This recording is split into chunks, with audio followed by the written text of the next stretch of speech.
이 말씀이 우리에게 굉장히 익숙할 것입니다.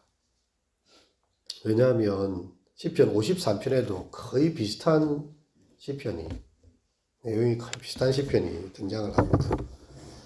근데 그것만이 아니죠. 우리가 잘 아는 로마서의 3장에 보면 어리석은 자는 그 마음에 이르기를 하나님이 없다. 이 본문이 길게 3장 10절부터 18절까지 인용이 되고 있습니다. 하나님께서 성경에 이렇게 강조하신 것은 많은 말씀들 가운데도 참 중요한 말씀이죠. 근데 두 번이나 강조했다. 합절로 더 중요하다는 말씀이고, 세 번이나 강조했다. 굉장히 특별히 중요한 말씀입니다. 특별히 오늘 본문에서는 이 어리석은 자들에 대한, 정말 어리석은 자가 어떤 사람인지 그걸 보여주고 있습니다. 어리석은 자는 그의 마음에 이르기를 하나님이 없다 하는도다. 그들은 부패하고 그 행실이 가증하니 선을 행하는 자가 없도다. 여호와께서 하늘에서 인생을 굽어 살피사 지각이 있어 하나님을 찾는 자가 있는가 보리 하신즉 다 치우쳐 함께 더러운 자가 되고 선을 행하는 자가 없으니 하나도 없도다. 여러분, 그것들이 하나님이 없다라고 무신론을 주장하는 것은요, 다른 것이 아니라 그들의 마음이 부패하고 그 행실이 가증하기 때문입니다. 너무나 직설적으로 성경은 이야기를 하고 있죠. 제가 학교를 다닐 때 예학부 시절에 한 여학생이 대학교 1학년 철학과에 들어온 것입니다. 그리고 이제 기독교에 대한 관심이 되게 있었고 교회를 열심히 다니는 친구였는데 기독교란 무엇인가라는 책을 딱 들고 왔어요. 그걸 가지고 읽다 보니까 기독교를 이렇게 비판하고 막 까는 책이었습니다. 그래서 이 기독교보다 무엇인가를 알기 위해서 책을 가져왔는데 무슨 이런 책이 다 있냐고 막 이렇게 토로하던 것이 기억이 나는데요. 그 유명한 포에르바라는 독일 유물론 철학자의 책이었습니다. 기독교란 무엇인가. 그 책에서 이 철학자는 말하기를 신이 사람을 만든 게 아니라 사람이 신을 만들었다. 모든 유신론의 근거는 신이 존재하기 때문에 존재한다고 주장하는 것이 아니라 사람들 마음속에 신이 꼭 있었으면 좋겠다는 바람 때문에 사람들이 신을 만들어냈다라는 그런 주장이 있는 것입니다. 심리학자들은 이런 이론을 투사라고 이렇게 표현하는데요. 마음속에 이것을 원하니까 사람들이 신을 만들어내었다고 말한 그런 것입니다. 이것에 대해서 한 신학자는 반론을 제기했어요. 사실 유신론보다는 무신론이 더 심리적인 투사 이론을 반영한 것이다. 여러분 생각해 보십시오. 두렵고 떨리는 하나님, 심판주 하나님이 있다는 생각은요, 죄인에게 굉장히 거추장스러운 것입니다. 자기가 죄를 짓고 있는데 죄를 심판하는 분이 계시고 천국과 지옥이 있다는 사실은 그들의 죄를 짓지 못하게 만드는 굉장히 힘든 것이 됩니다. 그들에게 있어서 사람의 행동을 심판하는 신이 계시다는 것 자체가 부담스러운 것이죠. 그래서 이 무신론은 바로 사람들의 마음속에 있는 죄악의 결과로 생겨난 것이다. 하나님께서 인간을 만드셨는데 인간이 하나님을 불여 거부하고 없다고 생각하는 것은요, 그 마음속에 있는 죄악 때문인 거죠. 그리고 타조가 이렇게 사막의 모래 가운데 뛰어다니다가 무서울 때는 자기 머리를 모래 안에 쳐박고 여기 있답니다. 자기가 세상을 보지 않으면 세상이 없다고 생각하는 거예요. 내가 세상이 안 보이니까 세상은 없는 거예요. 근데 타조 사냥꾼은 그런 타조를 잡아내지요. 사람들이 하나님이 없다고 해서 하나님이 없고 하나님이 있다고 해서 하나님이 있는 게 아니고요. 하나님이 먼저 계셨고 태초에 하나님이 천지를 창조하시니라. 우리가 우리의 형상을 따라 우리의 모양대로 사람을 만들고 창세기의 말씀처럼 하나님이 먼저 계셨고 그 하나님께서 세상을 만드시고 인간을 만드셨는데 이 어리석은 인간들은 죄를 지으려고 하다 보니까 하나님이 계신 게 너무 부담스러워서 무신론을 만들었다. 이렇게 사람의 마음이 투사된 것으로 신학자는 이야기했습니다. 여기 어리석은 자는요, 우리가 흔히 말하듯이 지적 능력이 결여된 그런 사람이 아닙니다. 실제로 이 본문에 나오는 어리석은 자는 고도로 지적인 사람일 수 있습니다. 무신론자 중에 대체로 보면요, 아주 똑똑한 엘리트들이 많아요. 그 시대에 철학자들이 많고요. 너무 똑똑한다고 자기 똑똑이가 된 이 사람들은 하나님의 지시를 받지 않습니다. 자기 생각이 옳은 대로 행해요. 자기 소견에 옳은 대로 행하지 그들에게는 왕이 필요 없고 그들에게 방향을 지시해 줄 성경도 필요 없습니다. 자기가 너무 똑똑하고 옳기 때문에 그것이 너무 지나쳐서 어리석음이 되는 그런 상황이 됩니다. 우리가 이 시편 잠언 전도서의 지혜 문학에서는요, 어리석은 자에 대한 반대는 지혜로운 자가 아니라 인자함입니다. 어리석음의 반대는. 그래서 이 어리석은 자는 인자함을 결여한 자다, 이렇게 되는 거죠. 하나님이 없는 것처럼 사는 사람, 그 사람이 하나님이 없다고 말하는 사람이고요. 오늘 본문의 말씀처럼 부패하고 행실이 가증하고 끔찍한 일을 행하는 그런 사람들. 2절에서 4절의 내용은 궁극적으로 어리석은 자가 어떤 자인지 말해주고 있습니다. 여호와께서 하늘에서 굽어 살피십니다. 인생들을 굽어 살피십니다. 지각이 있는 사람이 있는가? 하나님을 아는 자가 있는가? 보니까 다 치우쳐 있고요. 함께 들어온 자가 되고 선을 행하는 자가 없으니 하나도 없다라고 이야기를 하고 있습니다. 이 어리석은 자들은 이 떡 먹는 게 제일 중요한 일이에요. 우리로 말하면 이 땅에서 잘 먹고 잘 사는 게 자기 신인 것이고 자기 배가 자기 신인 것입니다. 그런 사람들입니다. 그들은 하나님의 이름을 부르지 않습니다. 그들은 주님의 말씀, 입에서 나오는 말씀대에 의존하지도 않습니다. 하나님의 이름을 부르지 않기 때문에 하나님의 말씀을 들을 수도 없고 응답할 수도 없죠. 당연히 와서 예배드리지도 않고 기도하지도 않습니다. 그리고 예배드리고 기도하는 사람들을 보면서 이 시대에 아직도 이 과거의 생각에 갇혀서 아직도 그렇게 살아가는가 라고 말하는 그런 사람들입니다. 오늘 성경 4절에서 5절은 이야기합니다. 죄악을 행하는 자는 다 무지하냐? 그들이 떡 먹듯이 내 백성을 먹으면서 여호와를 부르지 아니하는도다.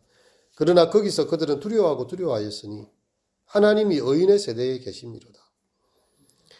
여러분, 이 무신론자들의 길은요, 하나님의 백성들을 조롱하고 핍박하는 길을 걷게 되는 것입니다. 니체가, 우리가 잘 아는 이 철학자 니체는요, 신은 죽었다라고 이렇게 선언을 했죠. 신은 죽었다. 유명한 명제입니다. 근데 그러고 나서 이렇게 두려움에 사로잡혔어요. 그의 낙서장에는 이런 기록이 있다고 합니다. 아니, 신은 살아있을지도 모른다. 공식적으로는 신은 죽었다고 자기를 선언을 해놓고 신이 살아있을지도 모른다. 그를 인정하면 내가 죽을 것 같다. 이런 표현을 했습니다. 스탈린이나 히틀러나 이런 무신론자들은요, 신이 없어요. 죽음을 두려워하지 않고 지옥을 인정하지 않고 영원한 세계, 심판에 대해서 인정하지 않았습니다. 그러니까 많은 사람을 죽일 수가 있는 거예요. 왜냐하면 죽으면 끝이니까.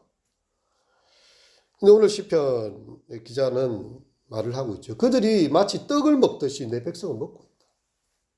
하나님을 두려워하지 않으니 하나님의 백성들을 박해했다는 그런 것입니다.